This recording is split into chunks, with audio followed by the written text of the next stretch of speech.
عقدة من لساني يفقه قولي.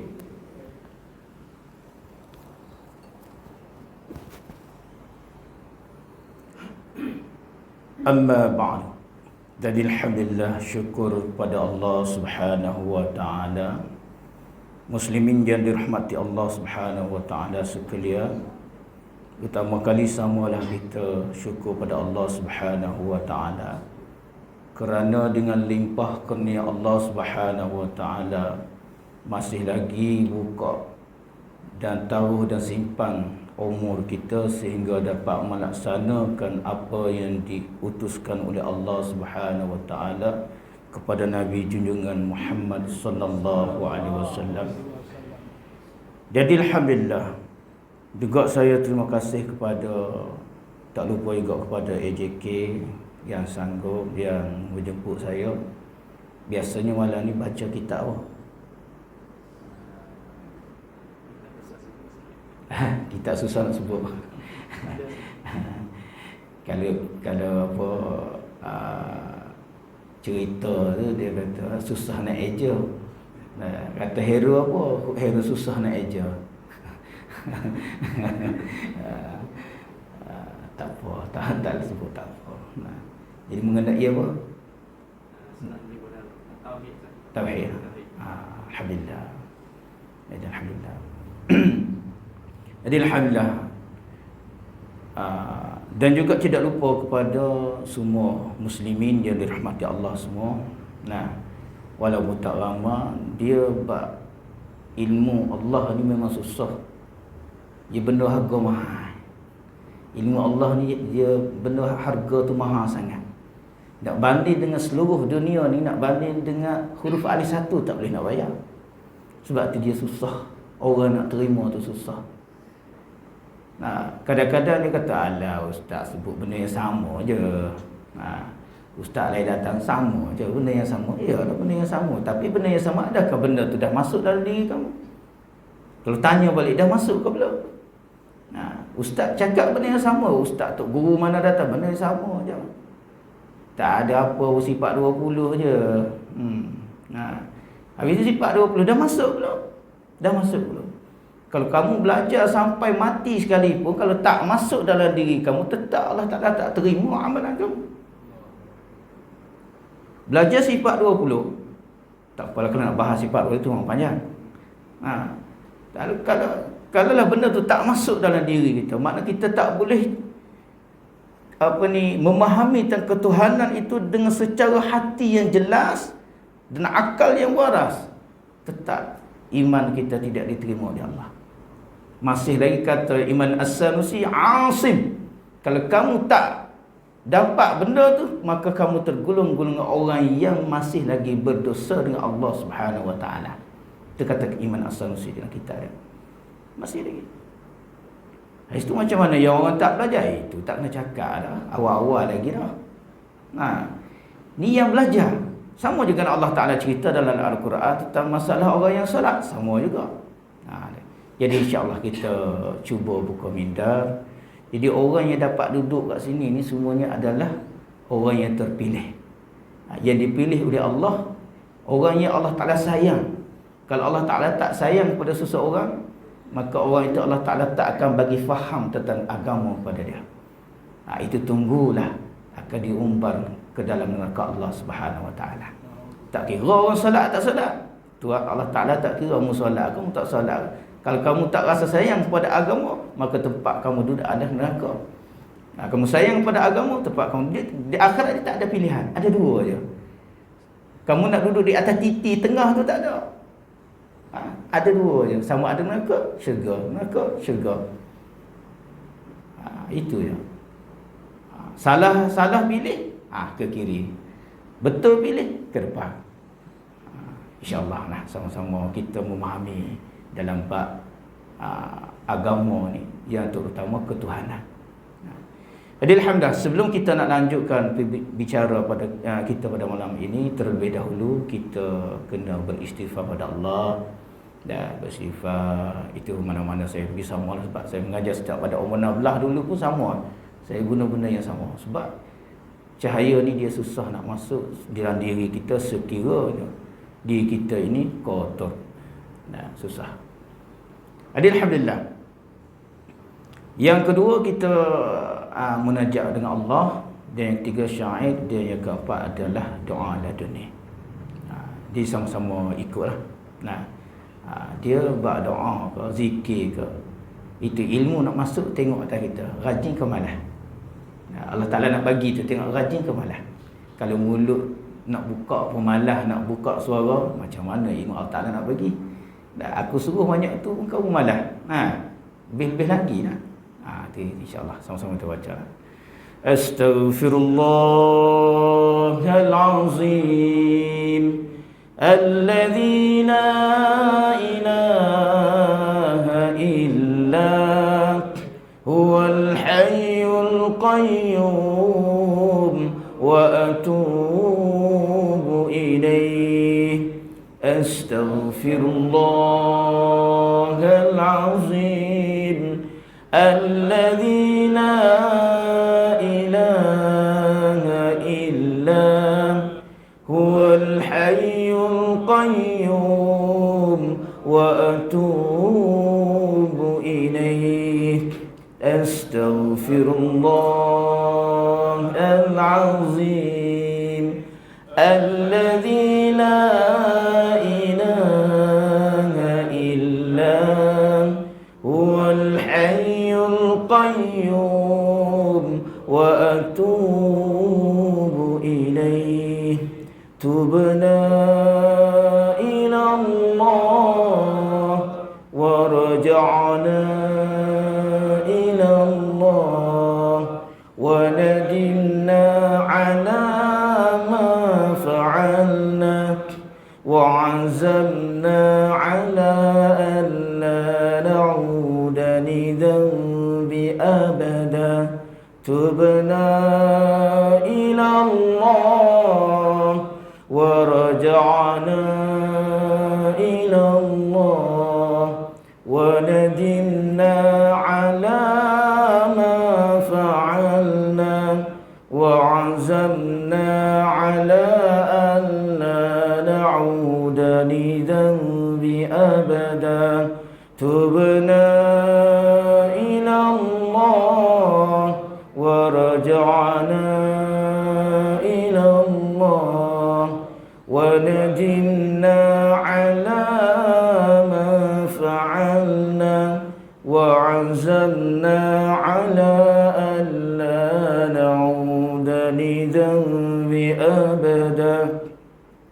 يا فتاح يا عليم يا رزاق يا كريم افتح لنا قلبنا والقرآن العليم الحكيم.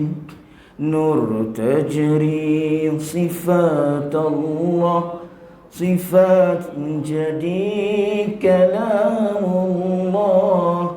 Terang hati hamba Allah, terang seperti Rasulullah. Ya Fattah ya Alim ya Razzaq ya Karim iftah lana qalbuna wal Qur'anul alimul hakim. Nur tajri sifat Allah sifat menjadi kalam Allah. Terang hati hamba Allah, terang seperti Rasulullah. Ya Fattah ya Alim ya Razzaq ya Karim iftah lana qalbuna wal Qur'anul alimul hakim. Nur تجري صفات الله صفات jadi kalam Allah teran hati hamba Allah teran seperti Rasulullah. Bismillahirrahmanirrahim. Qur rabbi zidni ilma, Qur rabbi zidni ilma, Qur rabbi zidni ilma. Iyyaka na'budu wa iyyaka nasta'in, ihdinas siratal mustaqim. Iyyaka na'budu wa iyyaka nasta'in, ihdinas siratal mustaqim. Iyyaka na'budu wa iyyaka nasta'in, ihdinas siratal mustaqim. Walhamdulillahi rabbil alamin. Alhamdulillah, syukur kepada Allah Subhanahu wa taala. Itulah merupakan doa dan syair dan juga doa laduni. Yang bawah tu doa laduni. Tak pernah dengar Tak pernah dengar. Sebab doa laduni ni sebenarnya dihasil daripada ulama-ulama tasawuf sahaja. Mereka sahaja yang dapat mengerti tentang masalah laduni. Kalau ulama-ulama fiqh ni dia sembangnya lebih. Sembang apa saja dia boleh bagi tahu, semua dia boleh baca, tetapi akhlak dalamannya hilang. Tak ada 15,000 tak datang saja, hilang. Tak ada 15,000 tak datang. Macam selebriti sekarang, ustaz-ustaz selebriti. Kalau kita ni, kalau dia orang dengan marah saya kata, tapi hakikatnya memang macam tu. Kerana tak ada hakikat Islam. Iman tu, dia ada iman tapi hakikat iman tu tak ada. Apabila tidak ada hakikat iman, maka Islam ni, agama ni dia buat kira apa ni semua dia kira. Jadi aku dapat dah berapa banyak aku habis nak dapat doktor, berapa banyak aku dapat habis duit nak dapatkan apa ni master dan sebagainya. Habis takkan kau nak bayar sedikit pun tak boleh. Kira dah berapa banyak aku habis duit. Astagfirullahalazim. Hancur jahanam. Tidak ada barakah. Ilmu tu tak ada barakah. Apabila ilmu tu tak ada barakah, orang terima pun tak dapat beramal apa yang dia bagi. Hanya sedap. Oi, sedapnya. Enak betul. Dengar ustaz, oi bukan main lagi. Akak tangan habis terkiak pun jatuh ke bawah. Tapi apa yang dapat? Seronok saja. Pergi dengar orang mengajar, tok guru bukan main hebat, tapi yang dapat apa? Seronok saja. Seronok. Pergi, sudah. Ustaz tu datang. Sudah. Balik, apa yang dapat? Tak ada. Ini yang ruginya kita. Belajar ilmu Allah, tetapi ilmu tu tak masuk, mesrak ke dalam diri kita, jiwa kita atau as-sudur. Kita kena ingat.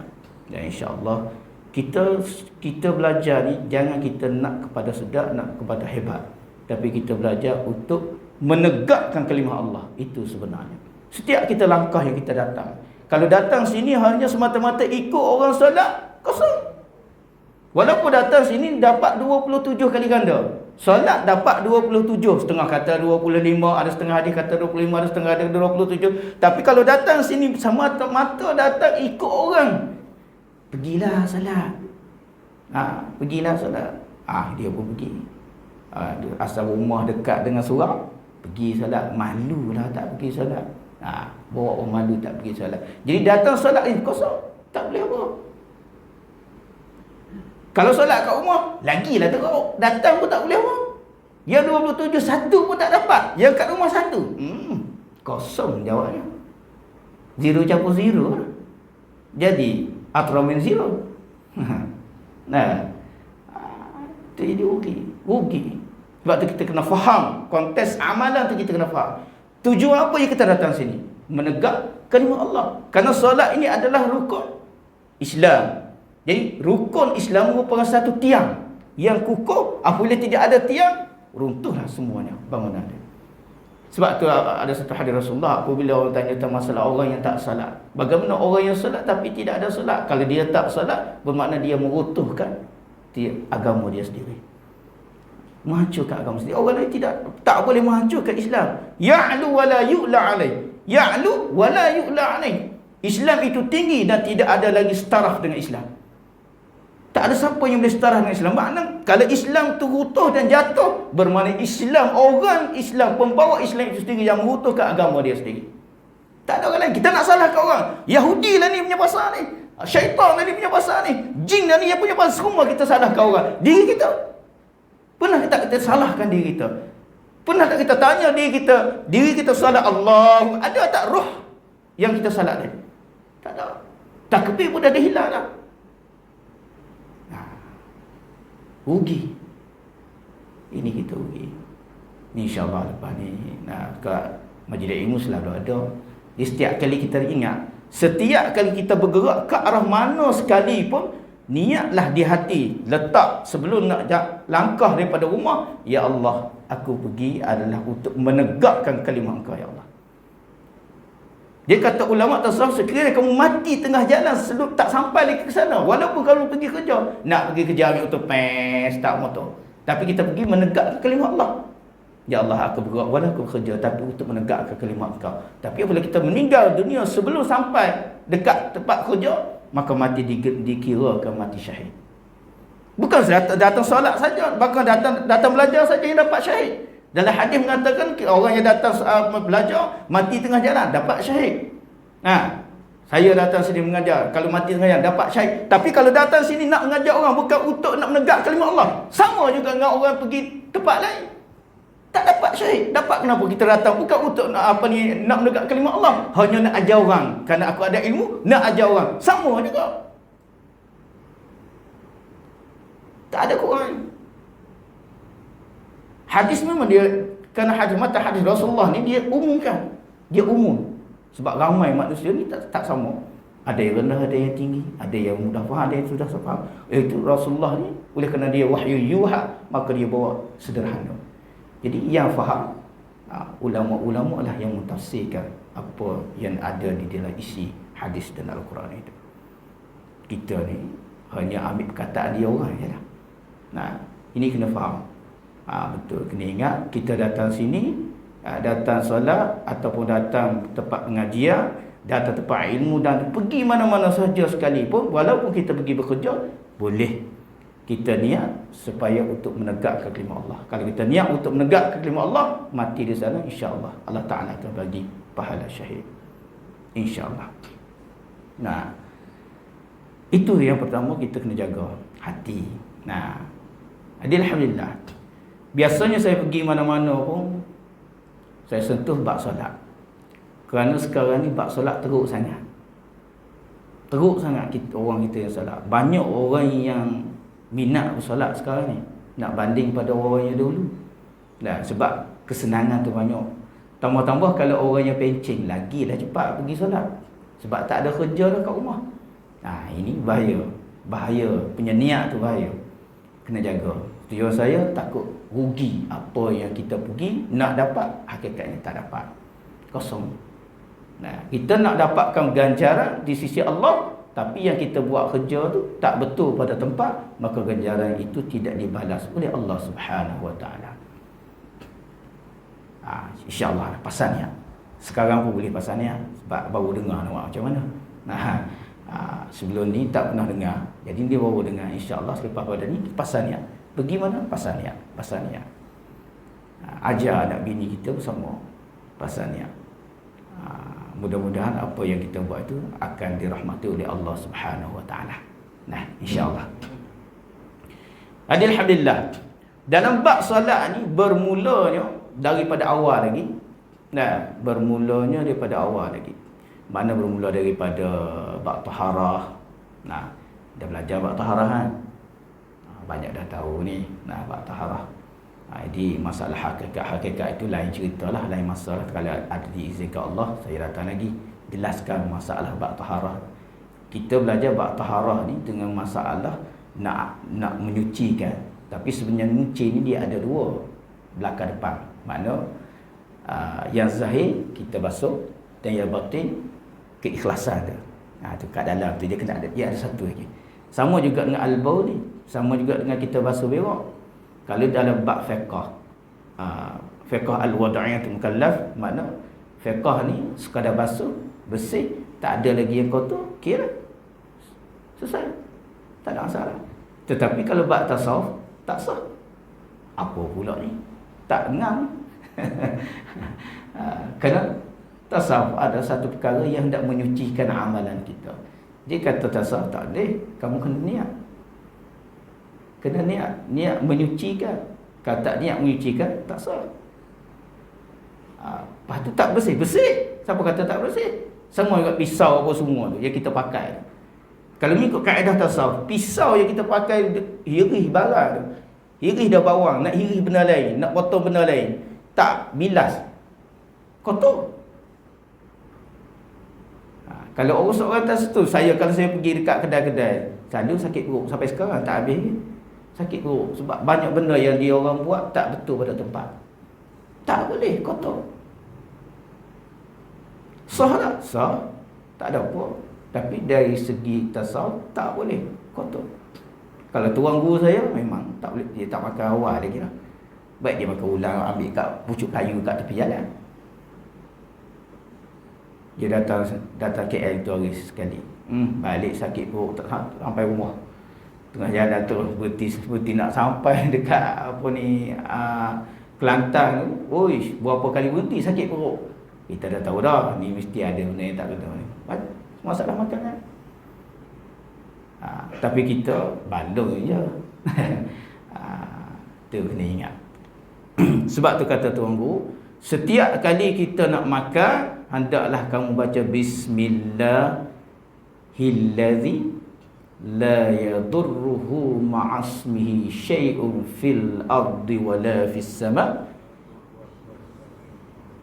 Itu dia tak jadi hikmah je tu. Kalau wahwas sama' itu cerita, dia kena tambah kat belakang tu.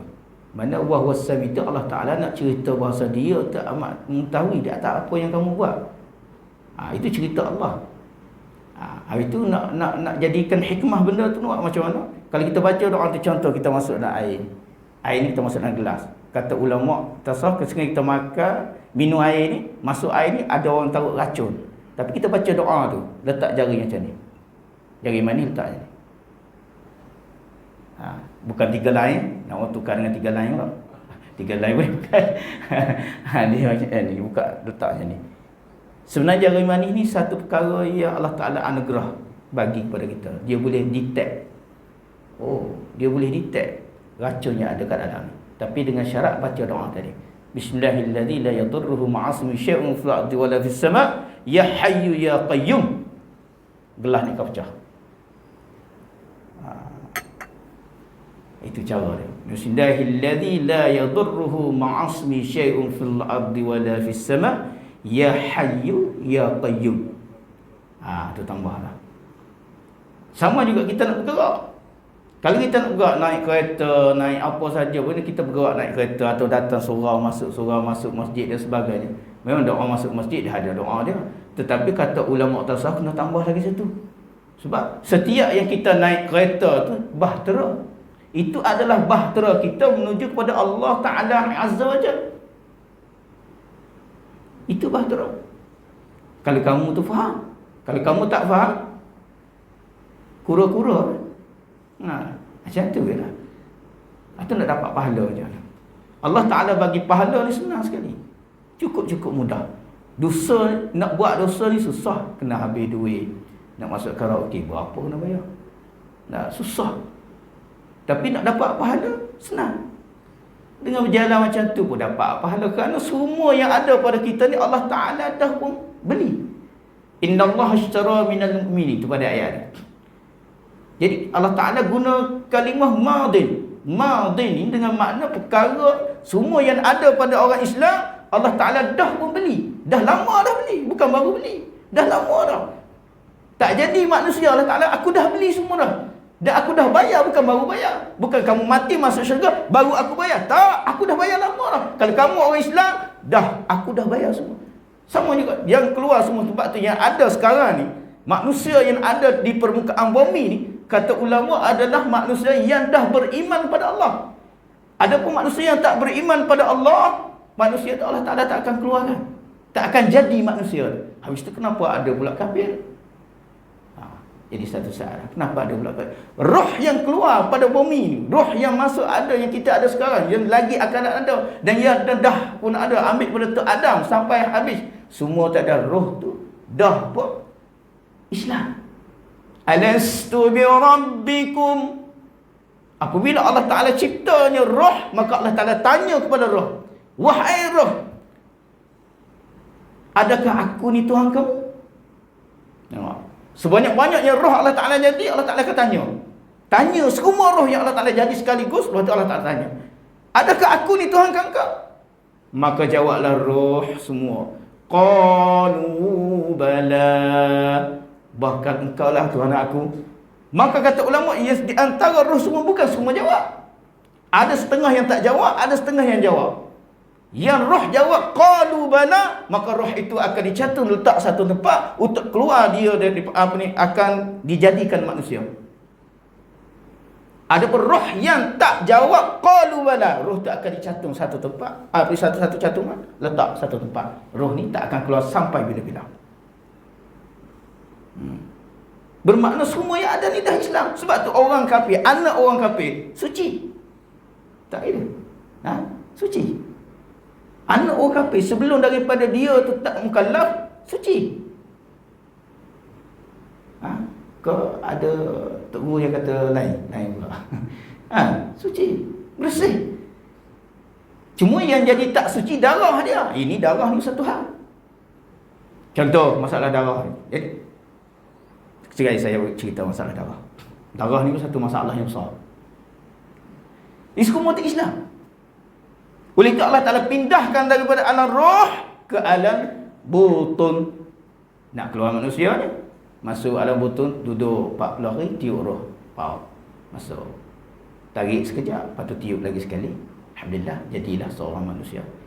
Duduk di alam butun, tak lama, 9 bulan lebih kurang. Biasanya 9 bulan 10 hari. 9 bulan 10 hari. Kalau lebih pada tu, kira bono. Orang yang duduk lama dalam perut ni, dia bijak. Tengok iman kita, iman Syafi'i. Iman Syafi'i pun 12 bulan. Iman Syafi'i sendiri 12 bulan. Jadi orang yang duduk 12 bulan dalam perut mak ni, dia keluar, dia matang, bijak. Oleh itu doktor-doktor sekarang, pakar-pakar sekarang, dia tak nak 12 bulan dia kata makan taik. Dia tak nak orang tu jadi bijak. Sebenarnya tu semua agenda daripada Yahudi lagi. Agenda daripada dia orang nak hancurkan Islam. Dia dah tahu dah, dia kaji pada awal lagi. Manakala duduk alam butun, duduk 9 bulan lebih kurang 10 hari, keluar daripada alam butun.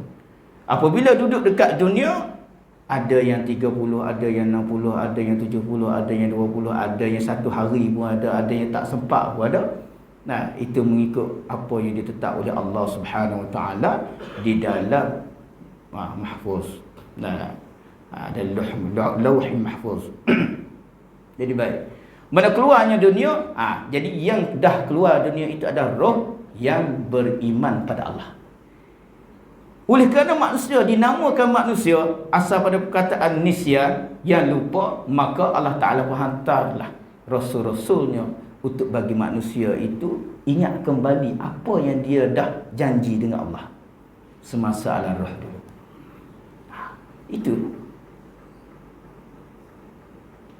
Itu pilihan manusia sendiri. Suci, asal dia suci. Darah tadi, masalah darah tadi. Ini cerita ni panjang, tapi saya nak bagi faham masalah darah tadi. Darah orang Islam juga, saya sebut masalah orang kafir, masalah dia darah. Baik. Masalah darah orang kafir, kita kebanyakan ada setengah-setengah daripada kalangan kita ni, tak apalah kahwin dah masuk Islam, maksudnya okey dah. Orang masuk Islam dah suci dah. Tak begitu. Dah masuk Islam, dosa dah tak ada dah. Sama dengan budak yang baru lahir. Apabila dia mengucap kalimah syahadah, asyhadu an la ilaha illallah wa asyhadu anna muhammadar rasulullah, dengan automatiknya hilang semua dosa. Putih seluih. Kalau kata putih seluih, tak ada lagi satu pun tak ada, cala pun tak ada. Tapi yang bersih itu adalah dosa, bukan darah. Bukan darah dia, tapi dosa. Yang jadi masalah darah tu. Darah yang hasil pada mak bapak dia makan benda yang haram. Dah. Makan babi, makan anjing, makan macam-macam yang dia makan benda yang haram. Yang dilarang oleh Allah Subhanahu Wa Taala dalam Quran, semua dia makan. Jadi makanan-makanan Arab dan sebagainya, makanan yang haram tu dia jadi daging darah. Jadi daging darah hasil pada mak dia, dapat kepada dia keluar. Kalau dia masuk Islam, jadi darah yang hasil pada makanan tu tak habis. Tetap ada. Tetap ada. Ini jadi darah keturunan. Tetap ada. Habis tu dosa tak kena mengena dengan darah. Tak ni dosa. Itu yang Allah Ta'ala. Dosa tu masalah yang kita dengan Allah Ta'ala. Adapun darah, diri kamu dengan kehidupan. Dia sebab darah ni yang membawa kepada suatu benda yang lain. Sekiranya kamu tak habiskan darah yang kotor yang ada pada kamu, si mukallaf semua ni, maka dia dapat anak tu. Anak yang dia dapat hasil darah dia tak habis lagi. Walaupun dah Islam, tapi darah tu masih ada lagi. Kata ulama, 7 keturunan. Kalau perempuan, 7 keturunan. Darah tu.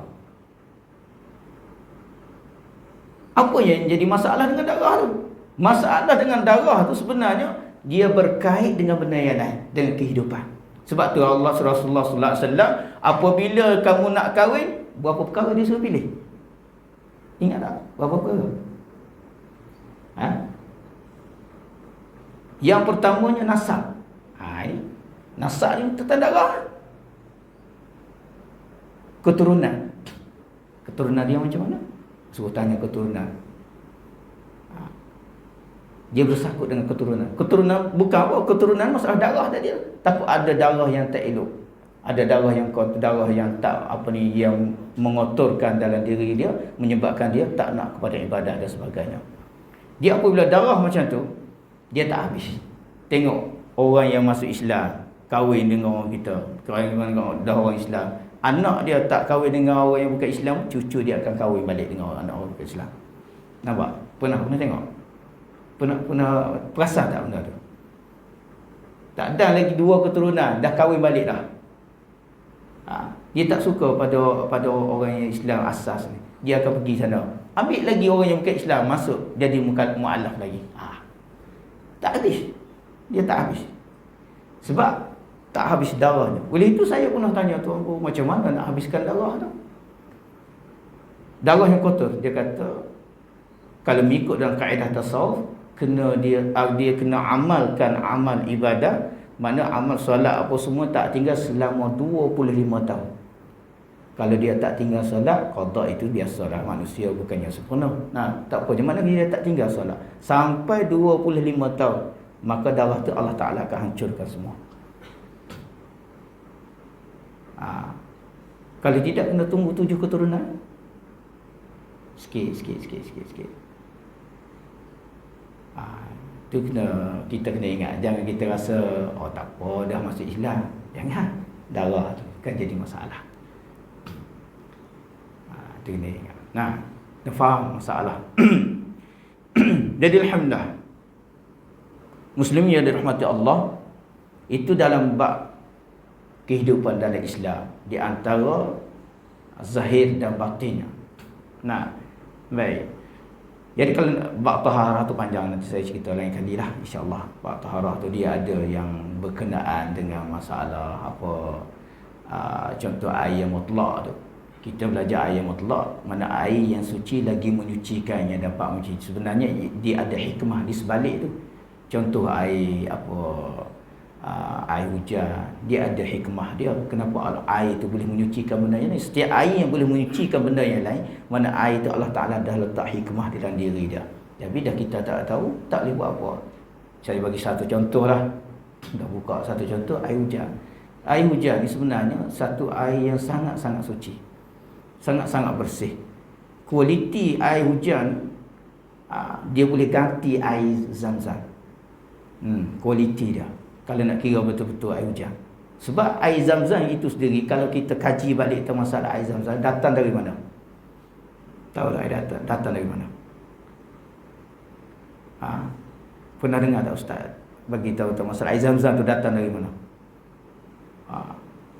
Sebab tu sistem yang buat sekarang, sistem penapisan semua tu ambil pada kaedah air Zam-Zam.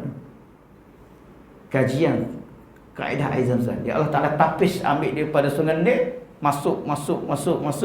Bukan dia keluar kat situ. Sungai Nil masuk dia tapis. Masuk dalam batu tapis, keluar masuk tapis, sampailah keluarnya air Zam-Zam jadi bersih. Itu yang bersih air Zam-Zam. Hikmah tu tak nak cakap lah. Hikmah Allah Ta'ala nak jadi mana? Nak kita pada zahirnya. Begitu juga air hujan. Kalau kita kata air hujan datang dari mana? Kalau mengikut kajian tu lah, pada laut apa itu naik atas apa semua. Nah, masuk tu. Jadi saya beritahu air satu. Jadi air hujan adalah kualiti dia lebih kurang. Bukan lebih kurang, maknanya dia boleh ganti air Zam-Zam. Kalau kita contoh nak buat ubat, jadi kita biasanya pakai air Zam-Zam. Kalau air Zam-Zam tak ada, kita boleh pakai air hujan. Dengan syarat air hujan ni kita kena letak di atas tempat yang kosong, padang, yang tak ada apa-apa satu, letak kat situ, mangkuk contoh tempat ni padang, letak sama tengah. Jadi air tu direct turun ke dalam bekas. Ingat kalau boleh buat simpan air tu. Sebab air tu dia boleh ganti air Zam-Zam. Tapi dengan syarat, sekarang ni kata Tok Guru, dengan syarat sekarang ni, sebab sekarang ni dia banyak tosih-tosih. Banyak tosih-tosih ni dia kata kalau boleh tunggu dulu hujan sampai 10 minit. Paling kurang. Tunggu dulu, jangan pergi letak lagi. Lebih pada 10 minit baru ambil pergi letak. Kerana kalau yang pertama jangan letak sebab jadi bahaya. Banyak benda-benda yang kotor. Dia simpan air tu. Air tu boleh buat berubat bagi orang yang kena sihir dan sebagainya. Itu banyaklah hikmah-hikmah tu. Kata air suci lagi menyuci ni sebenarnya dia boleh buat benda yang lain. Tapi kita tak tahu. Jadi kita dengar dah Tok Guru ajar macam tu je. Suci menci. Sampai bila suci menci macam tu lah. Jadi insya-Allah lain kali kalau ada kesempatan dan juga izin Allah, kita cuba jelaskan tentang masalah diri salat tu macam mana insya-Allah. Setakat tu saja. Apa yang salah dan silap itu adalah daripada diri saya sendiri, kejahilan yang ada pada saya, dan benda yang boleh pakai, benda yang nampak baik dan elok itu adalah yang diberi oleh Allah Subhanahu Wa Taala. Maka sama-samalah kita beramal apa yang kita belajar. Mudah-mudahan dirahmati Allah dunia dan akhirat. Wasbihi nasta'in wa la udwana illa 'alal zalimin wa ufawwidu amri ila Allah innallaha basirun bil ibad. Wassalamu alaikum warahmatullahi taala wabarakatuh. Bismillahirrahmanirrahim. Alhamdulillahirabbil alamin. Wassalatu wassalamu ala asyrafil anbiya'i wal mursalin wa ala alihi wa sahbihi ajma'in. Allahumma ahdi qaumana fa innahum la ya'lamun. Allahumma ahdi qaumana fa innahum la ya'lamun. Allahumma ahdi qaumana fa innahum la ya'lamun. Rabbana atina fid dunya hasanatan wa fil akhirati hasanatan wa qina adzabannar. Wa sallallahu ala khairil khalqi Muhammad wa ala alihi wa sahbihi. Assalamu alaikum warahmatullahi wabarakatuh. Taqabbalallahu minkum.